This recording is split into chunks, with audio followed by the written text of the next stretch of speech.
Bienvenidos a esta 12ª edición, primera del 2025 de Avivando Giles por la 96.5 MHz Radio Tic Tac, la radio comunitaria de Monteros, transmitiendo para todo el mundo a través de YouTube. Primero vamos a presentar a las dos columnas vertebrales de este programa, a la señora Miriam Suárez y al señor Juan Rivadeneira. Miriam. Mariano, Juan, qué lindo volver a encontrarnos. Un saludo a la audiencia, a los amigos que nos han seguido escribiendo en este tiempo de descanso y contándonos qué es lo que estaba pasando en el interior de la provincia. Muchas gracias por el apoyo y por permitirnos llegar a su casa, a sus oficinas, a los lugares de forma virtual, como dice Mariano. Hola Miriam, hola Mariano, hola la audiencia. Bueno, muy contento de estar en este 2025, continuando con el programa. Esto, ustedes saben, es por el apoyo que recibimos continuamente de quienes nos escuchan, de nuestros seguidores en las redes, que nos alientan a seguir adelante, nos alientan a seguir teniendo un pensamiento crítico y poder aportar nuestras ideas dentro de la libertad,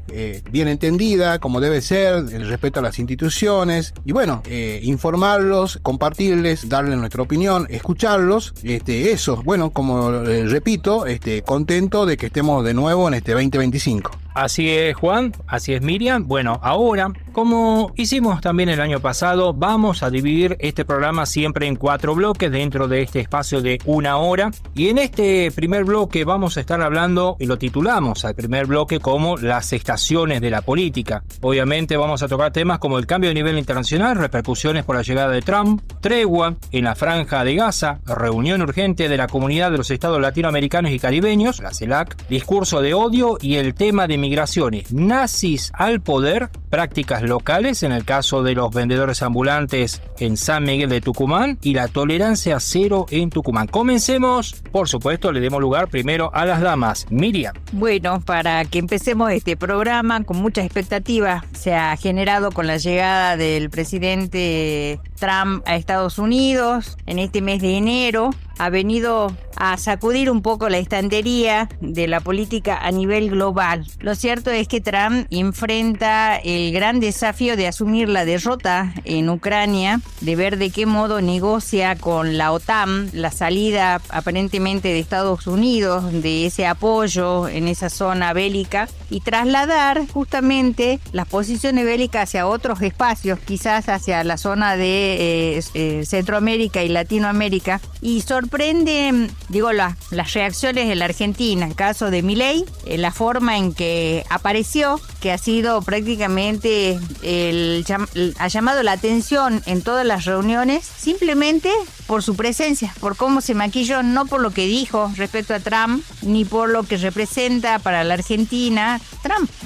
No ha tenido otra injerencia, otra inserción, ha ido casi de favor para buscar seguramente un apoyo al pedido que tiene que hacerle el Fondo Monetario Internacional de un nuevo desembolso de dinero, ¿no? Esto sí nos tiene que preocupar a nosotros porque la política proteccionista que va a desarrollar Trump, a nosotros a la Argentina le va a cerrar las puertas de manera impositiva, sobre todo con el arancelamiento y con muchas exigencias que van más allá del arancelamiento, como tienen que ver con las condiciones climáticas para la producción de los alimentos. Sí, va a ser una de las medidas de agenda que va a llevar adelante el gobierno de Trump. Y con respecto al tema de su discurso y su sinceramiento y lo que pensaba hacer, lo empezó a hacer. Lo que había anunciado en campaña ya empezó con el tema de las migraciones. Le ha generado un problema a los presidentes latinoamericanos que ha llevado que de manera urgente se reúnan ayer en la CELAC y empiecen a debatir de qué manera se van a sentar en bloque a negociar con este presidente el retorno de los migrantes, de los inmigrantes que están allá. Y viene también la otra pregunta, ¿de dónde va a sacar la mano barata la industria nacional norteamericana para su proyecto económico si los latinos vuelven a sus países. Son desafíos, y algo que me llamó mucho la atención y que lo ha rescatado creo que un solo periodista en la Argentina, es que en el momento en que Trump termina de saludar a todos los presidentes ahí en esa asamblea que tenía de bienvenida,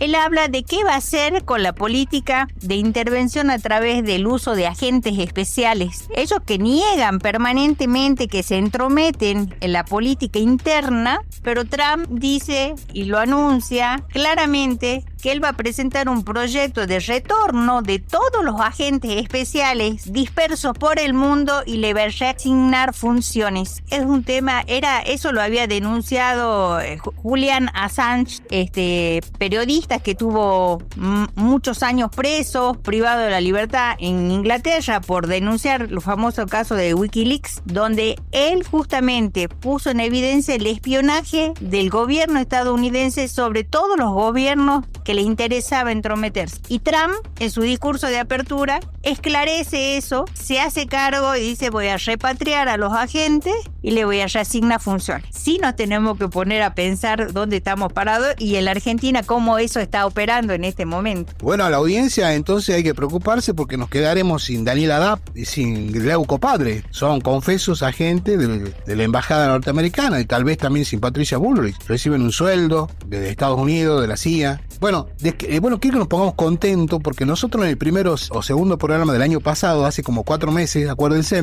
a la audiencia también, nosotros dijimos que las tecnológicas y la inteligencia artificial estaban medio inflada la cosa. El lunes de esta semana, Nvidia, la empresa que provee los chips, los super chips para la inteligencia artificial, para Microsoft, para Google, para Facebook, para Meta, para Twitter, perdió, al día de hoy va perdiendo $750 mil millones de valor por una simple aplicación china que es mucho mejor que todas las inteligencias de Occidente juntas. Entonces teníamos razón desde este espacio al decir que estaba bien inflados los números, que son una estafa a nivel global, financiera, con acciones, con bolsa, y que muchas veces la gente joven más que nada cae en esas trampas. Y bueno, ¿qué podemos esperar de Estados Unidos? Querer competir contra los chinos cuando Estados Unidos ni siquiera tiene un tren de alta velocidad y los chinos tienen como 5. Entonces tecnológicamente han sido aplastados esta semana y se notó en lo que más les duele, que es el dinero. Obviamente estas empresas que perdieron valor, por más que sean muy liberales los norteamericanos, la va a subsidiar el Estado seguramente, como pasó con el tema de las hipotecas hace unos años, que salvaron bancos, que destinaron cerca de $1 billón en salvar a los bancos. O sea, cuando quieren tienen un discurso liberal y después son más estatistas que ninguno. Bueno, al asumir Trump, lo veo al presidente argentino complicado, porque Trump es un nacionalista de verdad, aparte de que ya le pasa de nacionalista teniéndolo a Elon Musk, que es un nazi confeso, al hacer el saludo nazi, digamos las cosas como son. Pero Trump dijo: yo pongo aranceles a los productos de Latinoamérica y del resto de Canadá, México, a todos los demás, para que los productos que consumen norteamericanos los fabriquen los norteamericanos. Totalmente opuesto a lo que hace Milei, que destruye la industria nacional y abre las puertas a la importación de todo tipo de cosas: par de hojotas, latas de atún, hierro, chapa, limones, lo que sea. O sea, destruye el trabajo de los argentinos cuando Trump trata de defender el trabajo de los norteamericanos. Entonces hay una contradicción grave. Es una geisha maquillada la que fue a la presentación de Trump como presidente, ¿o no? Era una geisha maquillada. Bien esas películas donde se ve una geisha, e igual, tal vez tenga una simbología dentro de su estructura mental ese maquillaje. Bueno, pasemos a algo más serio. Mira, Juan, si vos te acordás, y tal vez Mariano también, cuando estudiábamos historia, la era victoriana. ¿Por qué se caracterizó la era victoriana, la nobleza europea? Porque se maquillaban todo de blanco, tenían que ser pálidos. Han llegado hasta la práctica de consumir porcelana molida para ser pálidos, porque eso le daba estatus, le daba una cuestión de posición, de distancia con respecto a la plebe, al pueblo. Quizás en esto, más allá de la geisha, capaz que quiso impresionarlo al presidente de China pero se me hace que Javier Milei buscaba recrear en su mente pertenecer a esa élite de la era victoriana, a esa élite cortesana, llamémosle de alguna forma, ¿no? Sí, la verdad que, bueno, vos lo ves desde ese punto de vista. También hay una cuestión, obviamente, estamos viendo en esa asunción de Donald Trump, en ese maquillaje exagerado de Milei, porque no fue Lemoyne a maquillarlo, estamos viendo también una cuestión de tratar de pertenecer a esa élite blanca. Hay una cuestión de racismo en esa asunción demasiado alevoso, demasiado preocupante. Lo que salió de esa asunción también, en la cual el mismísimo Elon Musk hace con un gesto, con el saludo romano que utilizaron los nazis en ese momento, esto es una demostración cabal de que realmente estamos ante personas que creen que la élite blanca es la que debe gobernar el mundo, y está generando esta cuestión de divisiones, de odio, que la verdad es muy preocupante a nivel planeta, sinceramente, porque son ellos los que de alguna manera digitan gran parte del poder en el mundo. Y hoy que esté este tipo de personajes, no la mascota de Milei, sino este tipo de personajes, la verdad da un poquito de miedo. Sí, hay la otra contradicción en Milei con respecto a Trump. Hay la marcha del colectivo LGBT repudiando lo que dijo Milei en Davos sobre los gays, los homosexuales, la justicia social y todo lo que sea defender derechos de los ciudadanos de este país o del mundo. Después él salió a negar lo que lo había dicho ante los micrófonos del mundo, decir que lo tergiversaban. ¿Por qué salió a negar Milei que no dijo lo que dijo? Porque a los días que él dice que son pedófilos todos los gays, o los gays que adoptan niños, que están casados, Trump lo pone al frente del Tesoro de los Estados Unidos, que es como el Ministerio de Economía, a un gay que está casado con otro hombre y que tiene adoptado 2 niños. Entonces se encontraba, no sabía qué hacer Milei, salió a decir que no dijo lo que dijo cuando lo dijo. Y entonces hay muchas contradicciones. Él es anarcoliberal, él lo que ha logrado es perjudicar a Latinoamérica, Milei, con su actitud de sometimiento a Trump, porque bajó mucho la vara, lo bajó mucho la vara a los latinoamericanos, y va, como decía Mariano recién, como decía Miriam, a someterse, a bajar la cabeza, a pedir un préstamo del FMI, que les cuento que hace horas el FMI no le va a dar 50.000, 80.000, 100.000 millones como quiere, le va a dar de a 5.000 y en varios tramos de a 5.000. Porque les comento a ustedes, yo creo que por más que sea el perrito de moda Milei, se están dando cuenta en Estados Unidos que se están fumando los préstamos, que toda la plata que está se la están robando. Entonces no hay ningún desarrollo, es para sostener esta falsa baja de inflación, se están robando todo con los bonos, con las letras, con el ECAP, y no son tontos. Entonces no le van a dar el gran monto que pretende. Bueno, muy bien, así concluye el primer bloque de Avivando Giles por la 96.5 MHz Radio Tic Tac, la radio comunitaria de Monteros, retransmitido por Radio Contralor, www.contralor.com.ar, y también retransmitido por el sigloweb.com. Enseguida volvemos.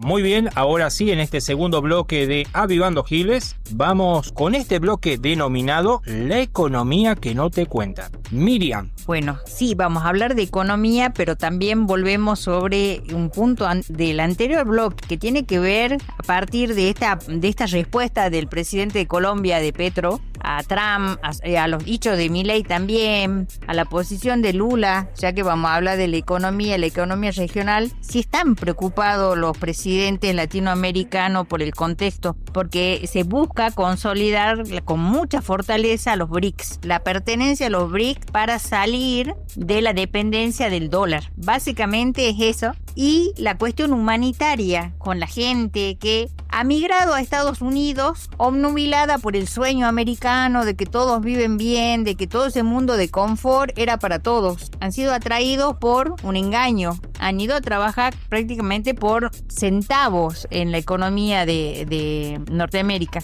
Entonces, sí se viene una gran etapa de los presidentes latinoamericanos. ¿Y por qué estamos hablando de esto? ¿Qué tiene que ver esto con Tucumán? Con la ciudad de San Miguel de Tucumán, con la provincia, porque nosotros también tenemos una realidad con los migrantes. Acá, en Tucumán, hay una política de parte de la Intendencia de que no haya vendedores ambulantes que son trabajadores precarizados, expulsados del sistema formal de empleo a la calle, y se ha dado una política de reordenamiento de la ciudad. Yo diría, escondemos a los pobres en un determinado lugar, todo lo demás parece limpio, parece ordenado, pero la ciudad no está bien. Y en cuanto a la provincia, si hablamos de las migraciones, las tristes noticias que hemos tenido durante todo el mes de enero de los trabajadores golondrinas, 1.000 trabajadores golondrinas que salieron de Tucumán y que muchos de ellos, centenares, han quedado varados en Río Negro, en Mendoza, tirados a la buena de Dios, y el gobernador no se ha hecho cargo. O sea, si hablamos de migración para Latinoamérica, Tucumán también tiene situación de migrantes. Nosotros recibimos migrantes de países limítrofes, y de acá nosotros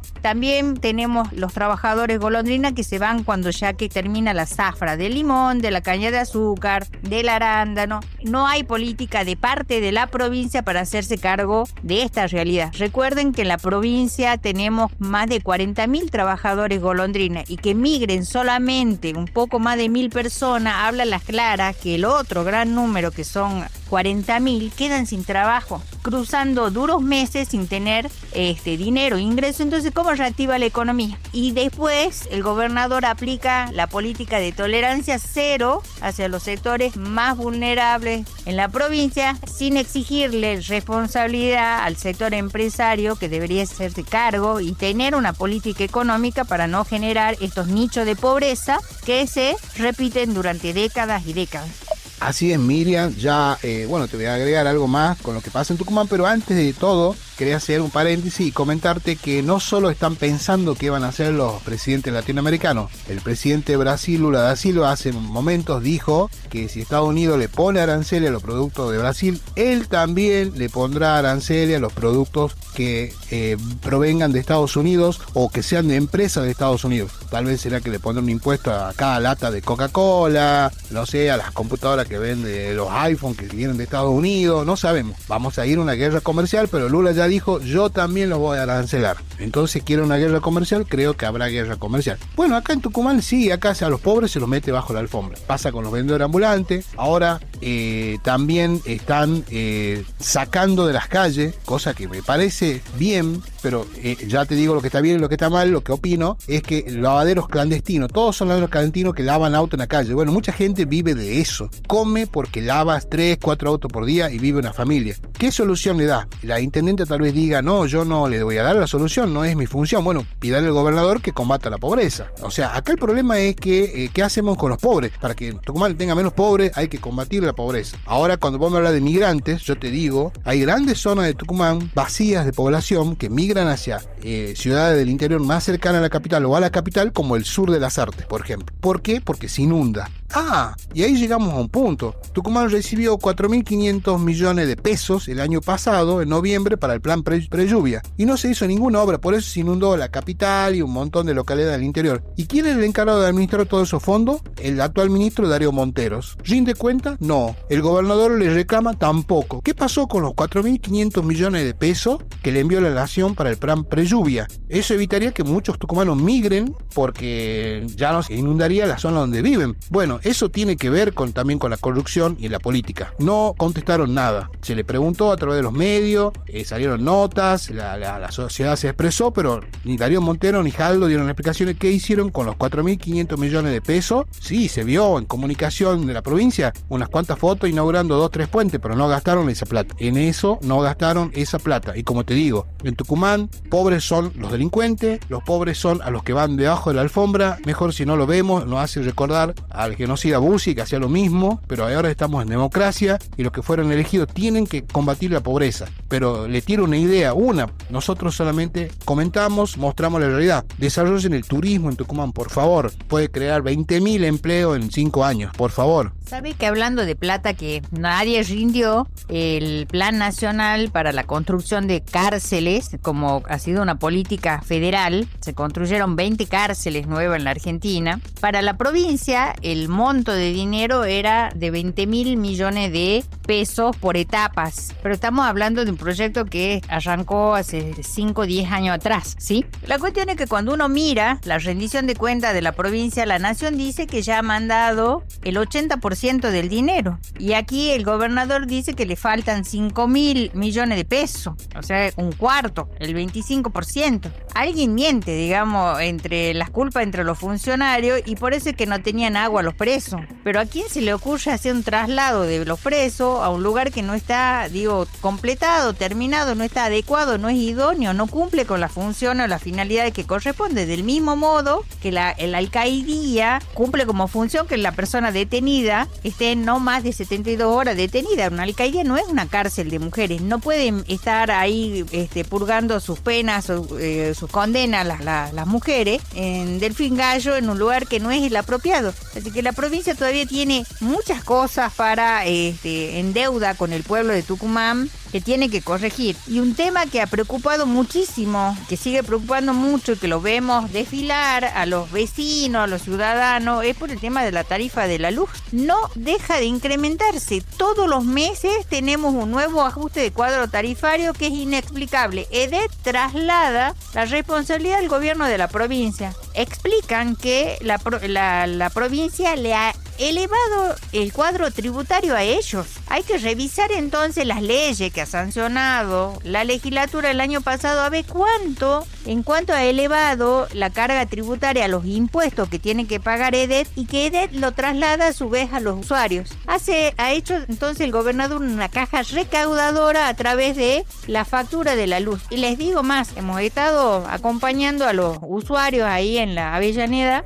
en los días martes que van a la mañana. ¿Y qué es lo que concluimos de lo que uno observa? Que el monto mínimo a pagar, aunque no consumas nada, es 35.000 pesos. De ahí para arriba cobra EDET. Aunque tu consumo sea cero, son 35.000 pesos la factura, la más básica que hay en la provincia como promedio. De ahí para arriba. Entonces un jubilado que tiene un ingreso de 330.000 pesos por mes y le llega una factura de la luz de 160.000, ¿come o paga la luz? ¿Come o se compra remedios? ¿Dónde estamos parados con el tema del servicio de energía en la provincia, el servicio del agua, el servicio del gas, el servicio del transporte, que también está ya empezando a gestionar la etapa, el incremento de las tarifas? Y un tema que no quería dejar pasar, Juan, porque hace rato lo has mencionado con el tema de los dólares, la confesión de parte del director del Banco Central, de Bausili, cuando en un reportaje dice que la herencia que le deja Barra, cuando lo echan por Twitter del cargo, es que le faltan 11.000 millones de dólares,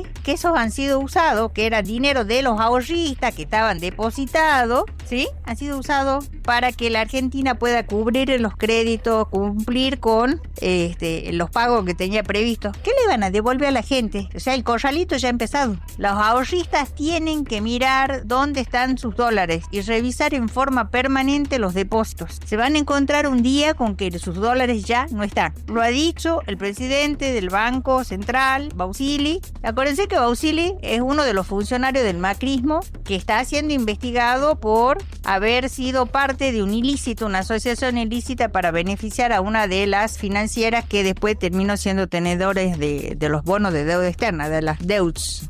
Bueno, sorprendente, Miriam, lo que estás contando del tema del Banco Central. Esta gente debe calcular que no todos van a ir a sacar el dinero al mismo tiempo y están jugando con ese dinero o ya se lo gastaron. Impresionante. Yo quería comentar algo del libre mercado y evasión fiscal, que es uno de los temas que tenemos, porque es importante que haya muchas transacciones comerciales, que se compra, que se vende, que el Estado facilite, que no cobre mucho impuesto, pero todos debemos tributar, todos tenemos que pagar impuestos. Bueno, acá Mercado Libre, recordemos, en el año 2023 todavía gobernaba el peronismo, recibió 100 millones de dólares en subsidios, Mercado Libre, y con esos 100 millones lo alcanzó justo para pagar todos los sueldos de sus empleados en Argentina durante ese año. Y eso que es la empresa más grande, más importante de Argentina, que alcanza casi los 100.000 o más millones de dólares de cotización en la bolsa, espectacular, pero sí fue subsidiado en 2023. Y ahora, empieza a reclamar que para que ellos puedan vender más, que tiene muchas trabas porque las provincias cobran ingresos brutos, y hay un alineamiento con Milei desde el principio, de Galperín, el dueño de Mercado Libre, y resalta que no, que tienen que bajar las provincias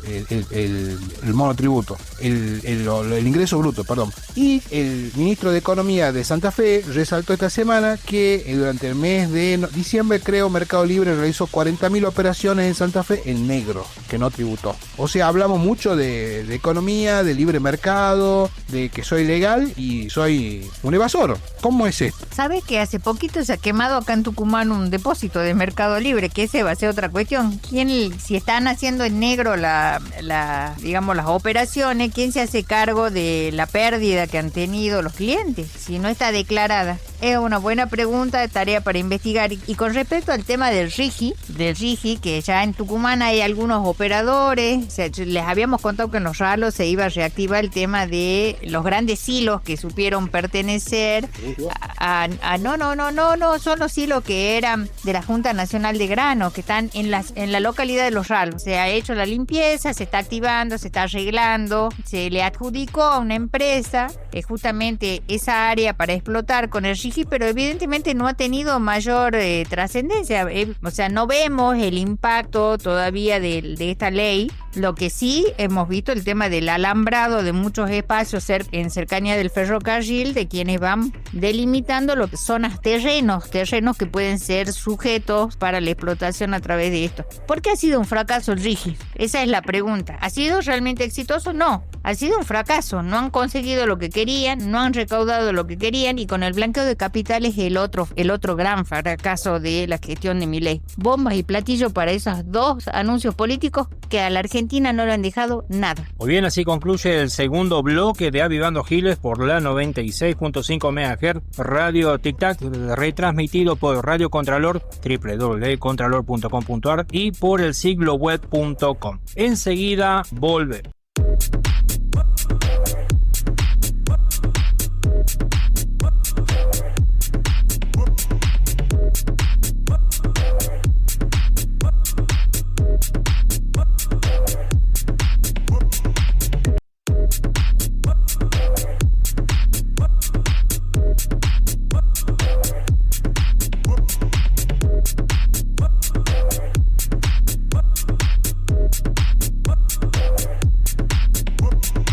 Ahora sí, en este tercer bloque vamos a hacer una pequeña editorial, en la cual la temática en la que gira esta editorial es la tecnopolítica.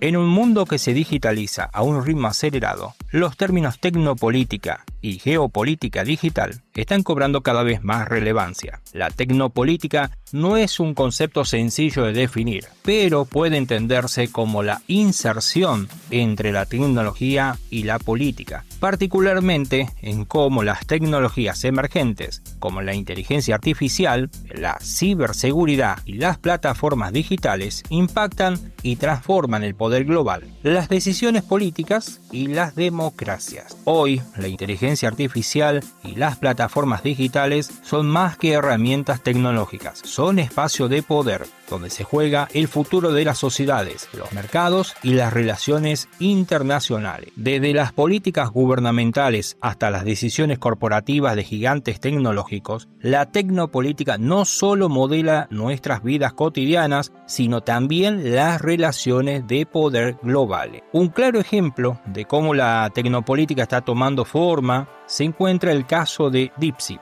un sistema de inteligencia artificial desarrollado en China que, si bien lleva un nombre en inglés, plantea un nuevo paradigma en el campo de la inteligencia artificial. A diferencia de ChatGPT, el sistema de OpenAI, DeepSeek, se presenta como una plataforma de código abierto, un open source, lo que le otorga una ventaja significativa en términos de soberanía tecnológica. El concepto de código abierto es fundamental aquí, pues significa que cualquier país, universidad o empresa puede acceder al código de la inteligencia artificial, adaptarlo a sus propias necesidades y utilizarlo localmente, sin depender de servidores en el extranjero o de grandes corporaciones extranjeras. Esto plantea una disyuntiva política importante. Países que antes dependían de la tecnología desarrollada en los Estados Unidos o en Europa, ahora tienen la opción de desarrollar sus propios modelos de inteligencia artificial, sin que sus datos sean transferidos a servidores de otros países, lo que le otorga una soberanía digital que nunca antes se había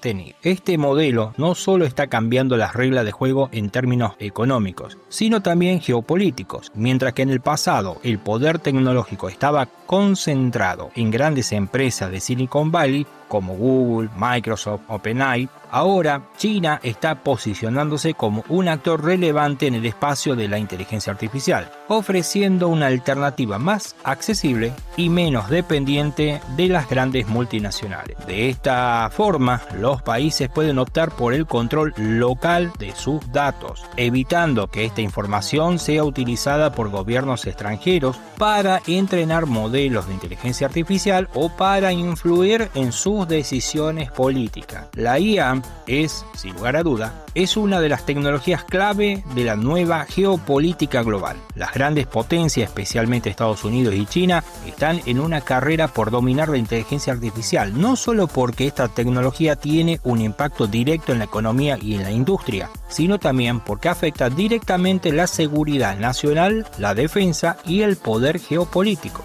En este sentido, la tecnopolítica se convierte en un campo de batalla entre gobiernos que buscan asegurar su dominio en la tecnología. Las corporaciones tecnológicas que desarrollan las inteligencias artificiales y los ciudadanos cuyas vidas se ven modificadas por las decisiones tomadas en estos espacios. Un caso paradigmático de esto es la actual guerra comercial y tecnológica entre la primera potencia, Estados Unidos, y China, donde la tecnología se ha convertido en un terreno de competencia no solo económico, sino también político. Estados Unidos, a través de las empresas como OpenAI, Nvidia, Google, han estado dominando la industria de la IA. Sin embargo, como mencionamos anteriormente, plataformas como DeepSeek han puesto en dudas ese liderazgo, ofreciendo una alternativa que no solo es más barato, sino también más eficiente. Esto representa una amenaza a la hegemonía tecnológica de los Estados Unidos y puede alterar la dinámica de poder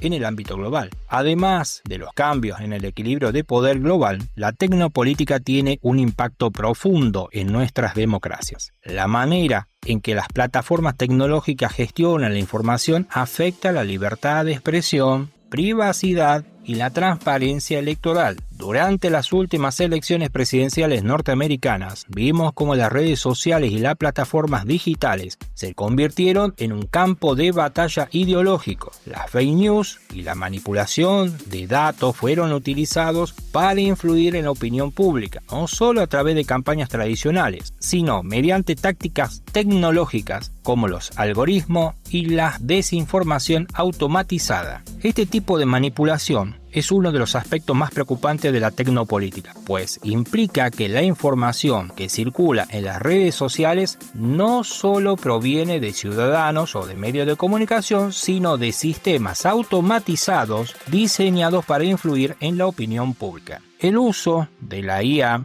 especialmente la inteligencia artificial generativa, la que puede crear imágenes, textos y videos, se ha convertido en una herramienta poderosa para generar desinformación. Ya no solo se trata de noticias falsas, sino de contenidos visuales y audiovisuales que pueden manipular de manera aún más convincente la percepción de la realidad. Este es el tipo de tecnología que puede cambiar el curso de la elección presidencial o afectar las relaciones entre naciones. El impacto de la tecnopolítica en las democracias no solo se limita al ámbito electoral. Las plataformas tecnológicas como Facebook, Twitter o X hoy en día y YouTube juegan un rol clave en la información de la opinión pública. Lo que la gente ve y consume en estas plataformas es curado por algoritmos que priorizan ciertos tipos de contenidos sobre otros, lo que puede generar burbujas informativas o amplificar discursos de odio y polarización política. Por un lado, hay países como Brasil y Europa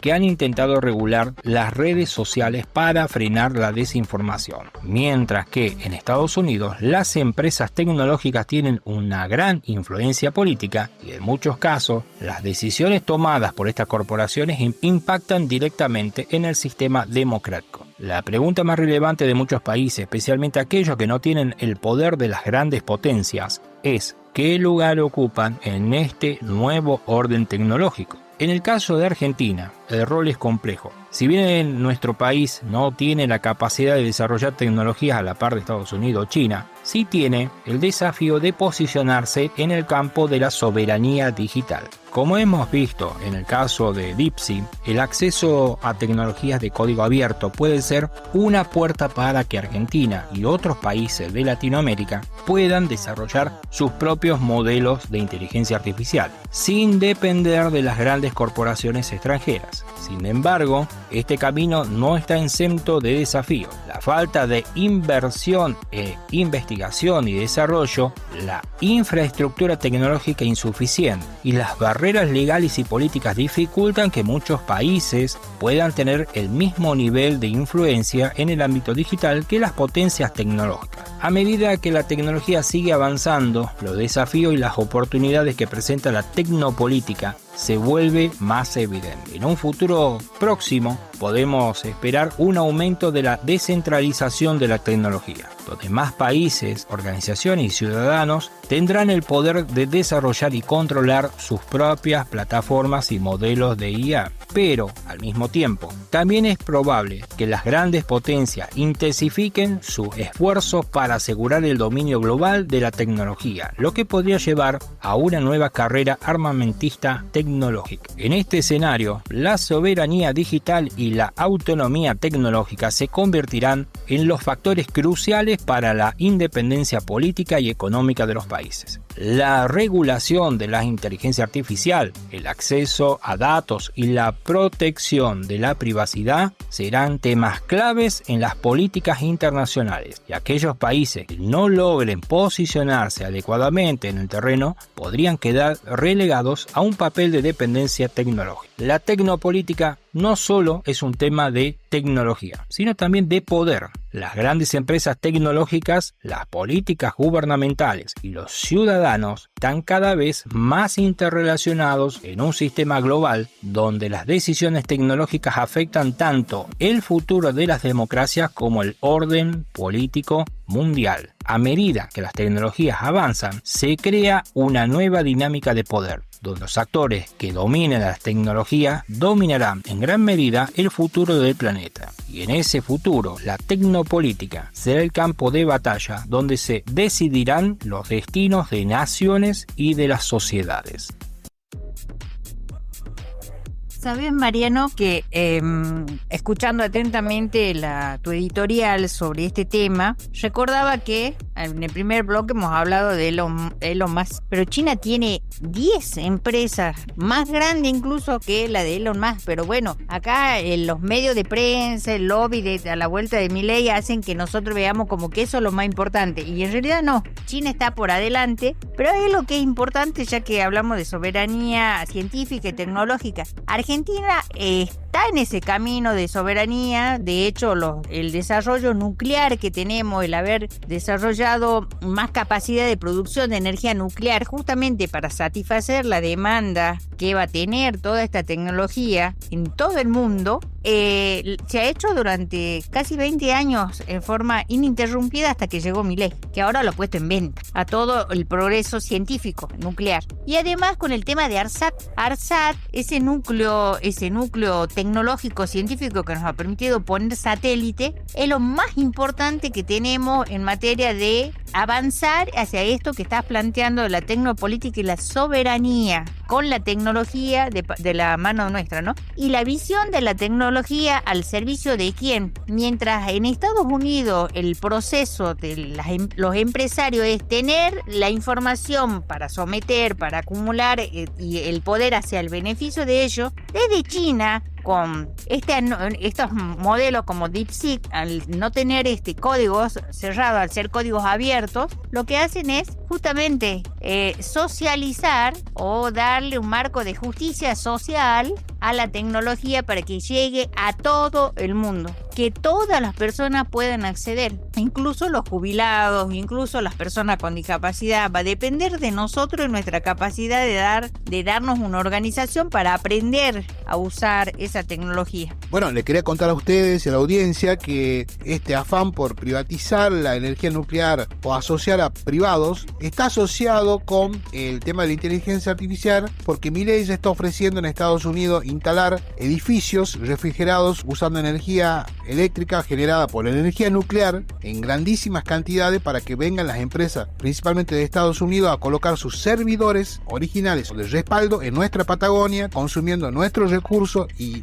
la energía nuclear, si bien es limpia, genera muchos residuos, muy contaminante. Bueno, él está haciendo negocio con eso. Quiere decir que Argentina va a ser un centro de innovación porque pongamos esos servidores, pero eso no significa que nosotros seamos un centro de innovación, solamente que vamos a guardar esos servidores para que no le consuman los recursos a otros, y la contaminación no va a quedar nosotros, el gasto de energía no va a quedar nosotros, y el negocio va a ser para él y para sus amigos. Y les quiero recordar que Elon Musk no es tan genio, porque cuando fue la guerra de Ucrania, los satélites que apoyaron a las fuerzas de Estados Unidos y a las fuerzas de Ucrania para combatir a los rusos, fueron los satélites de una empresa de Santa Fe, que eran nanosatélites, porque los demás no se podían usar, porque tal vez podrían ser derribados por el ejército ruso, por un láser o algo. Se usaron unos satélites desarrollados por argentinos, que eran muy pequeños y dieron el apoyo que necesitaban las fuerzas de Ucrania. O sea, Estados Unidos siempre fue mucho marketing, y hoy más que nunca. Y antes que me olvide, le quiero contar a todos, tal vez no sepan,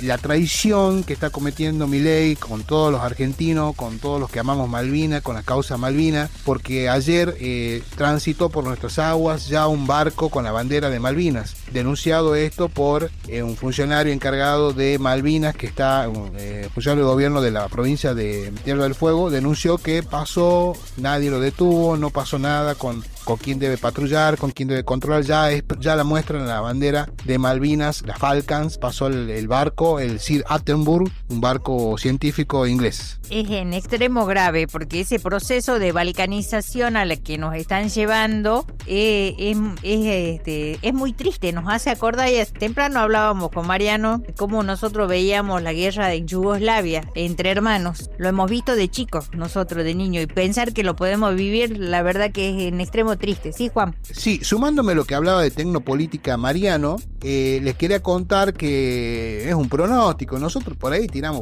pronósticos. Yo al día de hoy les comento que Kicillof en Buenos Aires va a perder 7-2 o 7-3. Les voy diciendo desde ya. ¿Por qué? Por falta de un buen sistema de comunicación político, por no aplicar la tecnopolítica. ¿Por qué? No porque yo no crea que hay inseguridad. Según datos de La Nación, expresado por la ministra Bullrich, entre todos los datos de todas las provincias, Buenos Aires redujo la tasa de homicidios en el 2024, comparado 2023 con 2024, del 4,86 al 4,47. Para una provincia que tiene 17 millones de habitantes es importante, son unas decenas de muertos menos. O sea, se redujo la tasa de homicidio. Pero durante todo enero, obviamente, comprados periodistas de La Nación, de Radio Mitre, de todo el conglomerado de Clarín, expresan que es como que si fuese una masacre y una carnicería constante el Gran Buenos Aires. Tucumán tuvo, le hago una comparación, Tucumán tuvo el año pasado 61 muertos por homicidios. O sea que tiene un poco más de uno por semana. Tucumán tiene 1.700.000 habitantes y Buenos Aires provincia tiene 17 millones, 10 veces más. O sea que si en una semana hay 10 muertos en Buenos Aires, no es que esté bien, pero estadísticamente sería normal. Bueno,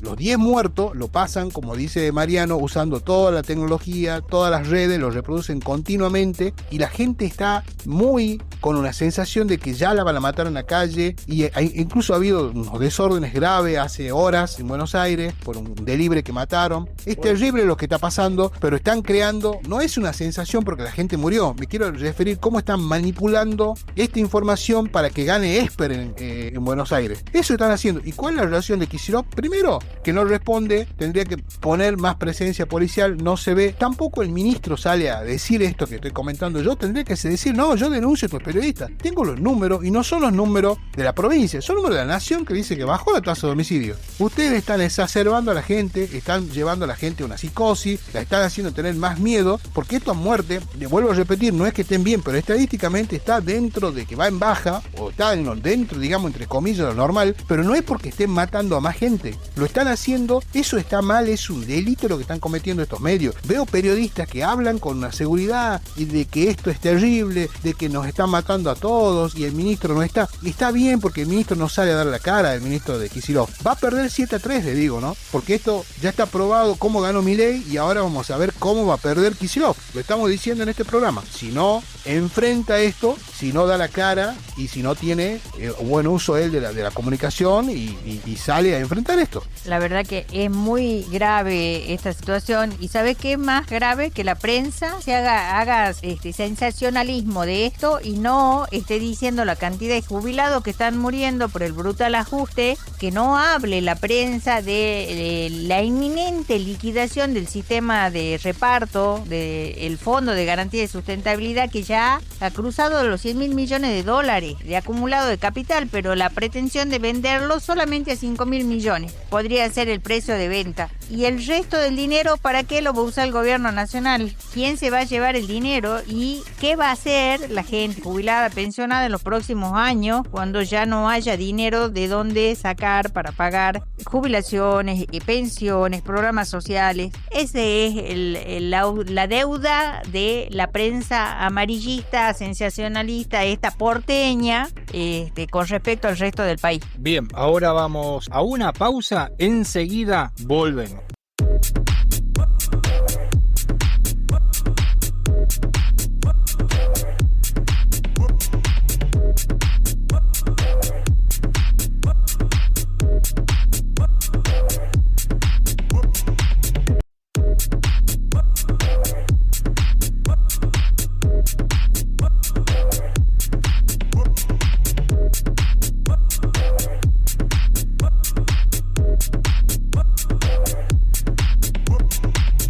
Ahora sí, en este cuarto y último bloque de Avivando Giles, en su 12ª edición, primera del 2025, vamos primero con las damas, vamos a darle la palabra a la señora Miriam Suárez. Y en este bloque que llamamos Esperando en la Fila, porque son las cosas que pasan en el barrio, las que normalmente comentamos en el cuarto bloque, ha pasado algo muy importante este 31 de enero, que tiene que ver con la jubilación del fiscal federal Gustavo Gómez, que estaba desempeñándose como fiscal en el Tribunal Federal acá en Tucumán. Era el jefe de fiscales después de 34 años de servicio en la justicia. Lo que ha llamado la atención no es su retiro por haber cumplido tantos años de funciones, sino la expectativa que ha generado su retiro, porque lo esperaba la gente en la calle. A pesar del calor, fue bienvenido a la vida civil, al ejercicio de la profesión, porque ahora va a poder trabajar en forma independiente, por activistas de diferentes organizaciones ambientalistas, había jubilados, hasta el chico que lustra los zapatos fue a saludarlo, el servicio de seguridad. ¿Qué quiero destacar con esto? ¿Cuánto bien puede haber hecho este funcionario desde el lugar que le tocó ocupar hacia el pueblo, hacia los tucumanos, en cuanto a su aporte por la lucha ambiental? Al fiscal Gómez lo recordamos de las causas que han permitido elevar a juicio a los gerentes de Minera La Lumbrera por la contaminación de la cuenca Salí Dulce al romperse el mineraloducto, al llegar el mineral justamente al dique El Frontal, también contra los industriales azucareros. Recuerden a Rochaferro renegando porque el fiscal lo hacía declarar acá, lo llevaron a juicio en la provincia de Santiago, justamente tiene que reparar allá el daño, hasta dónde llegó el daño por los ingenios,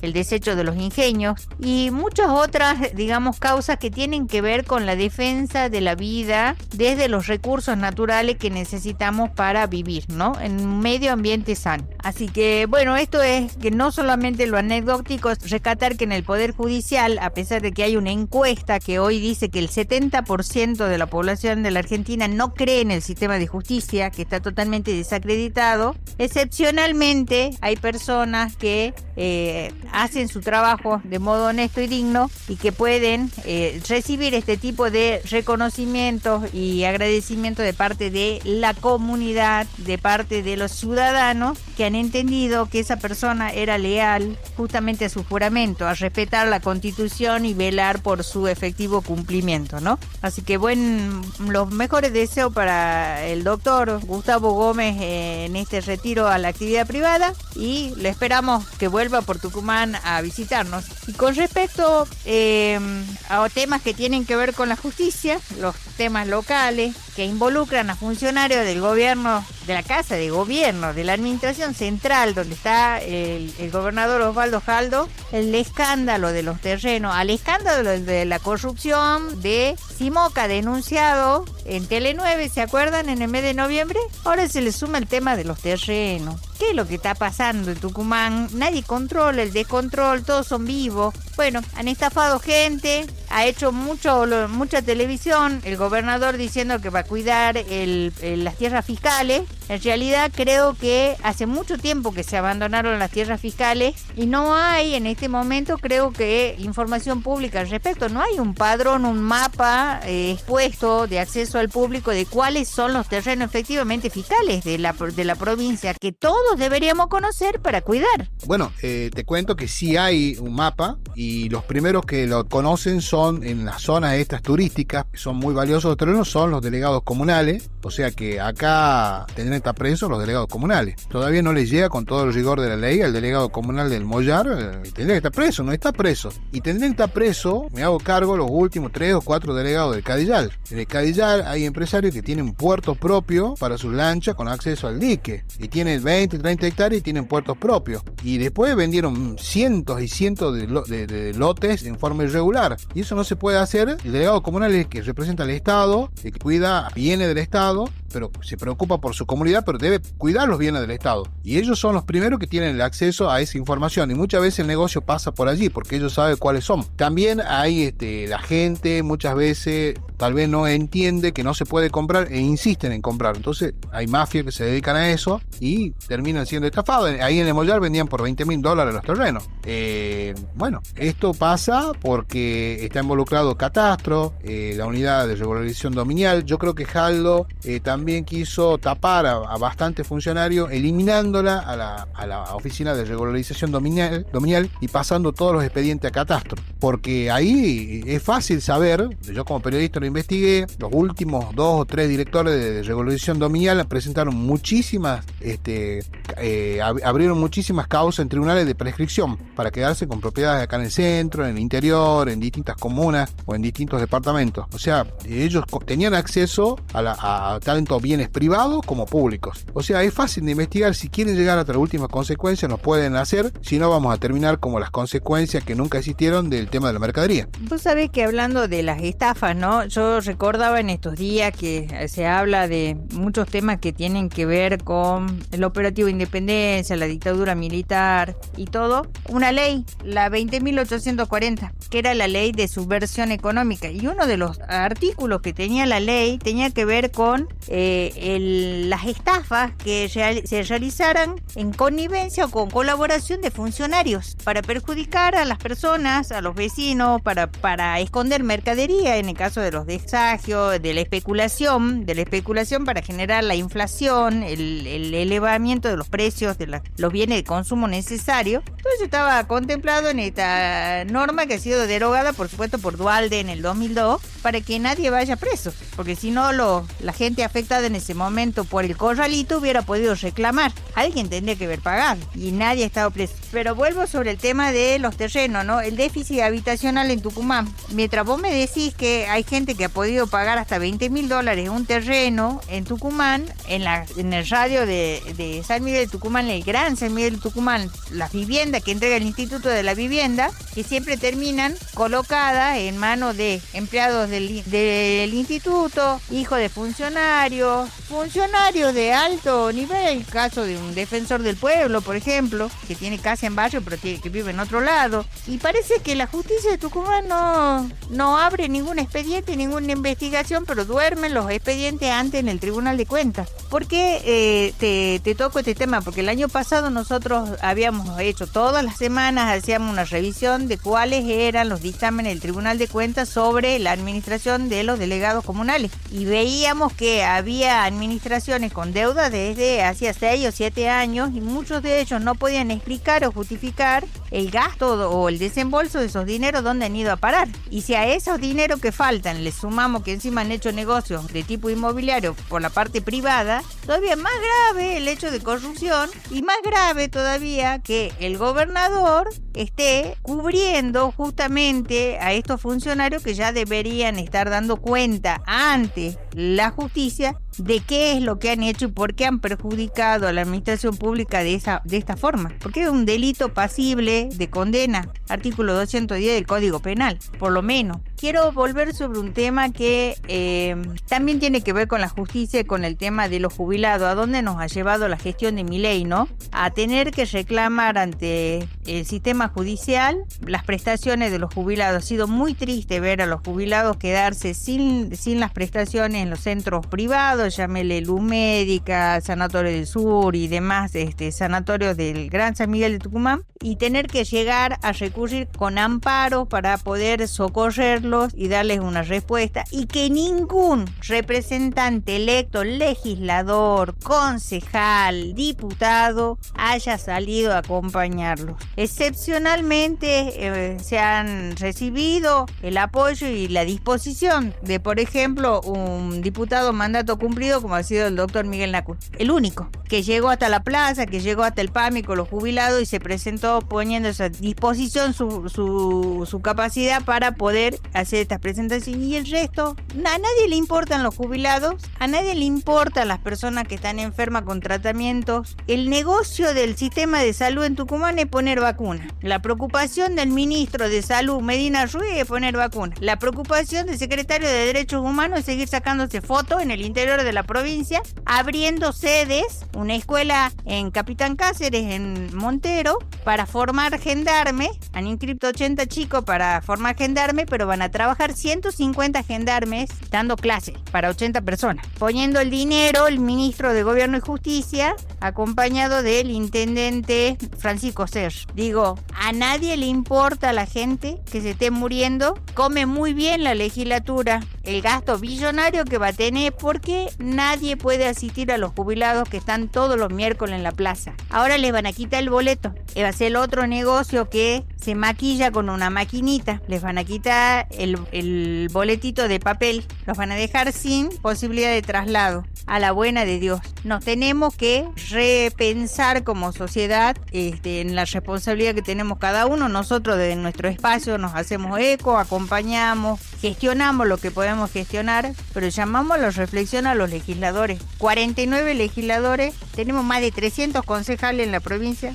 93 delegados comunales, 17 intendentes. No hemos visto que nadie le levante la voz al gobernador de la provincia para reclamar por la condición de las jubiladas, los jubilados y el defensor del pueblo. El gran ausente en este tema, el defensor del pueblo y el secretario de Derechos Humanos, el doctor Mario Ley, que debería renunciar, porque en Tucumán ya hace rato que se ha cruzado la línea de las garantías y ya no estamos viviendo en un estado de derecho como corresponde. Sí, mire, yo lo último que quería aportar es que no solamente están teniendo graves problemas para cuidar de su salud los jubilados, sino hay mucha gente que pagaba una prepaga y ya no la puede pagar, recurre al sistema público y bueno, sí consigue con mucha espera, tal vez con cola de 6, 7 horas que en el hospital atiende un médico, pero después no acceden a los estudios, porque para que el médico le dé un diagnóstico muchas veces tiene que hacerse resonancia, tomografía, radiografía, y esos son turnos para meses que le dan, porque hay mucha gente que necesita el mismo estudio. Eso nadie se interesa, la gente se va a empezar a enfermar más, se van a morir, no son jubilados, son gente joven, pueden tener entre 40 y 60 años, a nadie les importa, y eso está mal. Eso no habla mal solamente de los políticos, sino de toda la sociedad. Este sistema nos está destruyendo como sociedad, nos está matando a los que menos tienen, y bueno, hay que luchar para que eso no pase. Te digo mal, el sistema de salud no funciona. Con este tema de que salieron de vacaciones, yo he hecho la experiencia experiencia de seguirlo durante 2 semanas, durante el mes de enero, al Salud Escucha. Llamas y dice que es la máquina que debe atender de 7 de la mañana a 7 de la tarde. Con suerte, si en horas del mediodía logras que te atiendan después de llamar entre 50 y 80 veces. El cálculo es un consumo de 4 horas de teléfono llamando para que te digan que no hay turno, porque hay muchos servicios que están con los médicos de vacaciones y hay muchos otros en que han renunciado los profesionales. El ajuste en el sistema de salud sigue a pasos agigantados. Me parece que el proceso al que nos lleva este gobernador, Osvaldo Jaldo, con este ministro de salud y en complicidad con la legislatura es la privatización del sistema público de salud, y es importante que con tiempo debatamos esto. Si lo vamos a permitir, si vamos a terminar siendo todos los tucumanos, ¿sí?, solamente cabecita para engrosar la fila del sector privado de la salud, de 3 o 4 pícaros, dueños de clínicas y sanatorios, con un sistema defectuoso donde no hay garantía. Caso de Estados Unidos, hemos visto un hombre que llega a hacer justicia por mano propia y lo mató al CEO de una aseguradora porque no cumplen con la protección social, con la seguridad social que dice que ofrecen esas empresas privadas. Nunca va a ser como el Estado. Entonces sí tenemos una responsabilidad, lo que ha dicho Juan. La gente come mal, el cuerpo se pone débil y está expuesto a que se enferme de cualquier cosa, y encima en un ambiente totalmente contaminado, sin ninguna garantía, como dice la Constitución, de que todos los habitantes tenemos derecho a gozar de un ambiente sano, un medio ambiente sano, y para eso tenemos que garantizar la comida para todos. Bueno, así concluye esta 12ª edición de Avivando Giles en este primer programa del 2025 por la 96.5 MHz Radio Tic Tac, la radio comunitaria de Monteros, retransmitido por Radio Contralor, www.contralor.com.ar y elsigloweb.com. Desde acá, muchísimas gracias, y bueno, cualquier mensaje lo dejan al 381 50 58 809. Hasta la próxima.